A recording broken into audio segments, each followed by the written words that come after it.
Imagine standing on the edge of a cliff. Below you, the Atlantic Ocean isn't just water. It's a churning, freezing graveyard. The temperature is below zero. The waves are 30 feet high, smashing against jagged rocks with the force of a freight train. In 1919, 92 people were trapped on a dying ship pinned against the rocks of Newfoundland. No boat could reach them. No rope could be thrown far enough. Human strength had failed. Technology had failed. Hope was gone. Then something impossible happened. A creature weighing 150 pounds plunged into the icy abyss, not to swim for fun, not to fetch a stick, but to tow a line that would decide who lived and who died. This is not a fairy tale. This is the true story of Tang, the Newfoundland dog who looked death in the face and refused to blink. It is a story about instinct, loyalty, and the thin line between disaster and miracle. And by the end of this video, you will understand why this single act of courage changed the way we see the bond between humans and animals forever. Let's go back to the beginning, before the storm, before the heroism, to a time when Tang was just a dog, living a quiet life. To understand the magnitude of what Tang did, we first have to understand who he was, and more importantly, where he came from. Newfoundland, Canada, in 1919, was not just a place on a map, it was a frontier. A land defined by its relationship with the sea. The ocean here was both provider and predator. It put food on the table, but it also took fathers, sons, and brothers without warning. In this environment, survival wasn't a guarantee, it was a daily negotiation with nature. Enter the Newfoundland dog. This breed wasn't created for show rings or Instagram likes. They were engineered by necessity. Over centuries, fishermen bred these dogs for one specific purpose: to survive the North Atlantic. They possess a double coat that repels icy water. They have webbed feet, acting like natural flippers. But most importantly, they have a trait known as water rescue instinct. It's not just training, it's biology. When a Newfoundland sees someone struggling in water, their brain doesn't process fear. It processes a command: go, help. Tang belonged to Captain George Martin of the SS Ethie. The Ethie was a cargo steamer, a workhorse of the seas. And Tang was the ship's mascot, its guardian, and for many of the crew, its best friend. But in December 1919, the routine was shattered. The barometer dropped. The sky turned a bruised purple. A blizzard, described by meteorologists as one of the worst in decades, was bearing down on the coast. Most ships would have stayed in port. But the Ethie had a schedule. And so, they sailed into the teeth of the storm. At first, it was manageable. The crew trusted their ship. They trusted their captain. And they trusted that the sea, as violent as it was a known quantity. But they forgot one thing. The sea doesn't care about schedules, and it doesn't care about trust. While the humans checked their instruments and adjusted their coats, Tang was reading the water. He felt the shift in pressure. He heard the change in the wave's frequency. He tried to tell them. A massive wave, hidden in the darkness, lifted the 70-ton steamer and slammed it against the jagged rocks of Table Head. The impact was catastrophic. The hull cracked. Water rushed in. The engine sputtered and died. Panic, cold and sharp, spread through the crew. 92 souls were now trapped on a breaking ship, pinned against the cliffs like a toy caught in a vise. In the midst of the chaos, one figure remained calm: Tang. He didn't run. He didn't hide. He moved to the railing, looking toward the shore. The distance was only a few hundred yards, but between the ship and the safety of the beach lay a stretch of ocean that was currently boiling with fury. Tang began to bark. Not the playful bark of a pet. This was a deep, resonant warning. He looked at the captain. He looked at the rope coil. He looked back at the shore. Captain Martin saw what Tang was suggesting, but he dismissed it. It's suicide, he must have thought. The water was freezing. The current was ripping debris from the wreck. No human could survive that swim. Why would a dog? This is the moment of human resistance. We often think of ourselves as the rational ones, the masters of our environment. When faced with danger, our instinct is to rely on technology, on protocol, on what we know is possible. The crew tried to launch the lifeboats, but the waves smashed them against the hull before they could even hit the water. They tried to throw lines to the shore, but the wind blew them back, tangling them in the rigging. Every human solution failed, but Tang didn't stop. He understood something the humans, in their panic, had forgotten. He wasn't trying to be a hero. He was trying to be useful. He grabbed the end of the heavy hemp rope in his mouth. The weight was immense. For a human, dragging that line through icy water while battling 30-foot waves would be impossible. For Tang, it was a challenge. He didn't wait for permission. He didn't wait for a plan. He jumped. And in that moment, the dynamic shifted. The master became the observer. The pet became the savior.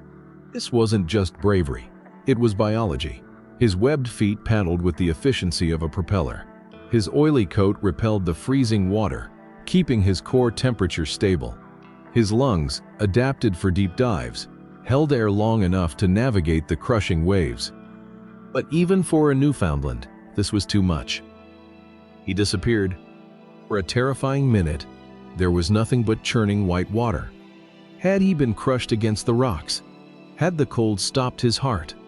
Then a black speck emerged, then another. He was fighting the current, being pushed back, then surging forward, inch by inch, yard by yard. On the shore, fishermen had gathered. They watched in disbelief. They saw a dog, a mere animal, doing what their best swimmers wouldn't dare. Tang wasn't just swimming. He was navigating. He avoided the jagged ice floes. He dodged the floating debris of his own ship. He kept the rope taut, knowing that if he let go, the connection was broken. When he finally reached the shallows, he didn't celebrate. He didn't shake off the water. He collapsed. His muscles were spasming from the cold and the exertion. But his jaws remained locked around the rope. He had done his part. Now it was up to the humans to do theirs. On the shore, the fishermen of Table Head held their breath. They had seen the black speck vanish into the white foam. They had assumed the worst. In those freezing waters, survival was measured in minutes. Tang had been under for too long. But then, a cough, a splash. Tang emerged from the surf not as a playful pet, but as a warrior battered by war. His fur was matted with ice. His muscles were trembling uncontrollably from hypothermia and exhaustion. But his jaw was locked. He dragged himself onto the wet sand, collapsing immediately, but he did not let go. A fisherman rushed forward, reaching for the rope. Tang growled not in anger, but in protection. He wouldn't release it until he knew it was safe, until he knew they had it. It was a final act of duty. Only when the rough hands of the fisherman took the weight of the line did Tang finally relax, his head hitting the sand with a thud. The line was secure. Now the real work began. On the SS Ethie, Captain Martin felt the tug. It was faint, but it was there. Hope, tangible and heavy, pulled at his hands. He shouted to his crew. He made it. The dog made it. Using the line Tang had delivered, the crew rigged a breeches buoy, a life ring suspended on a pulley. One by one, the terrified passengers climbed into the ring. They were hoisted across the churning abyss, sliding along the rope that Tang had fought to deliver. The wind tried to snap the line. The waves tried to sweep them away. But the hemp held, and so did the memory of the dog who had brought it there. 91 people crossed that line. 91 souls pulled from the jaws of death. But there was one more passenger, a baby. The infant was too small for the breeches buoy, too fragile for the cold. The crew placed the baby in a mailbag, tying it securely to the rope. They sent the bundle sliding down the line, bouncing over the waves, a tiny package of life in a sea of death. Tang lay on the sand, watching them all. He didn't bark. He didn't demand praise. He simply rested. He had done what he was born to do. He had bridged the gap between the impossible and the miraculous. In that moment, the hierarchy of the ship dissolved. There were no captains, no crew, no pets. There were only survivors, and the one who had made it possible. This wasn't just a rescue. It was a revelation. It revealed that courage isn't always human. that intelligence isn't always verbal, and that sometimes the strongest link in the chain is the one with 4 legs and a heart of gold. Tang didn't just save 92 lives that day. He saved the reputation of his breed. Before 1919, Newfoundland dogs were respected work animals. After Tang, they became legends. He received medals from multiple humane societies. His story was printed in newspapers across North America and Europe. But Tang didn't care about the fame. He returned to his life on the Ethie, and later, with Captain Martin's family, living out his days as a beloved companion. Why does this story still resonate in 2026? Why do we still talk about a dog who lived over a century ago? When the crew panicked, they froze. Tang acted. In crisis, our rational brain often shuts down. But instinct, whether it's your own gut feeling or the natural behavior of those around you, can cut through the noise. Listen to the signals, even if they come from unexpected places. Lesson 2. Strength is nothing without direction.